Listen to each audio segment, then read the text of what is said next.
Today we're going to talk about firewalls and what they can do to protect you from the bad things out there on the internet. A firewall is basically a hardware device. Sometimes it can be software, but it's generally a hardware device that sits between you and the internet to protect you from bad guys.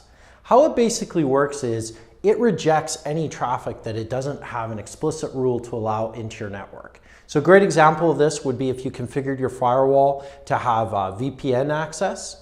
You would have to put a rule on your firewall that said that any traffic coming from the internet is allowed to go through to the VPN service that may be on a server or built into some other device on your network here. Firewalls are an incredibly important part of your security infrastructure.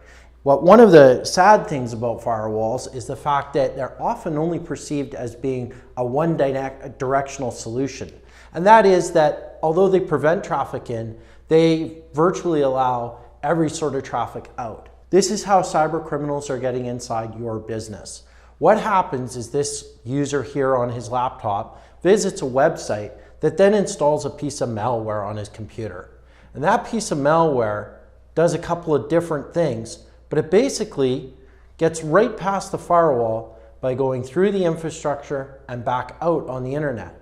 Because there's no rule that says that this computer isn't allowed to go out onto the internet, it's easy for the bad guys to establish a foothold inside that network.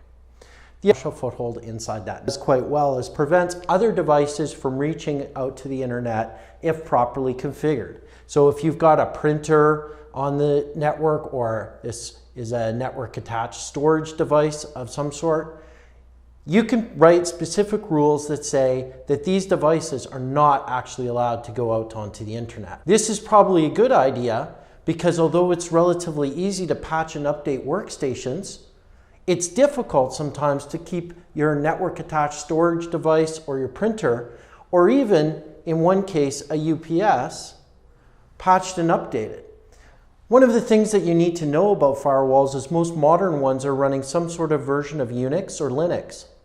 And as you can well imagine, just through the news and other things, is that sometimes vulnerabilities are discovered in the basic operating system of your firewall. So this is another device that you need to keep patched and updated, in addition to workstations, in addition to network attached storage, and in addition to printers. At the end of the day, the firewall is a key component of your security envelope, but it can't exist alone.